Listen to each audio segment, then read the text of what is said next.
قلت لك قبل كده ابعد عن الترجمة الحرفية لأنها تخلي شكلك وحش جدا باللغة الإنجليزية. وأنت برضه ما سمعتش الكلام. خلاص براحتك تعرف ترجم دي.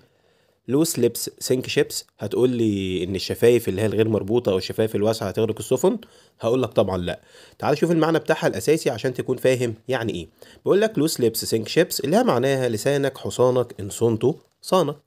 طيب تعال نشوف حاجة تانية. بيقول لك wrong and strong، هتقولي طبعا مخطئ وقوي، هقول لك طبعا خطأ. امال التعبير الصح بتاعها ايه او الترجمة الصحيحة بتاعتها ايه يا مستر؟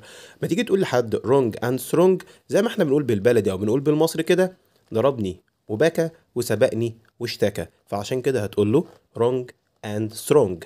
wrong and strong. تمام. تعال نشوف حاجة تانية. لو جيت قلت لك don't make waves، هتقول لي معناها لا تصنع الأمواج، هقول لك طبعا برضو خطأ لأن دي ترجمة حرفية. طب معناها يا مستر؟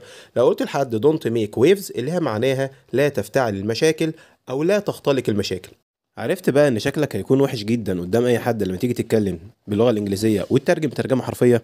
اتعلم بقى ما تترجمش ترجمه حرفيه، واحفظ التعبيرات وشوف باقي الفيديوهات.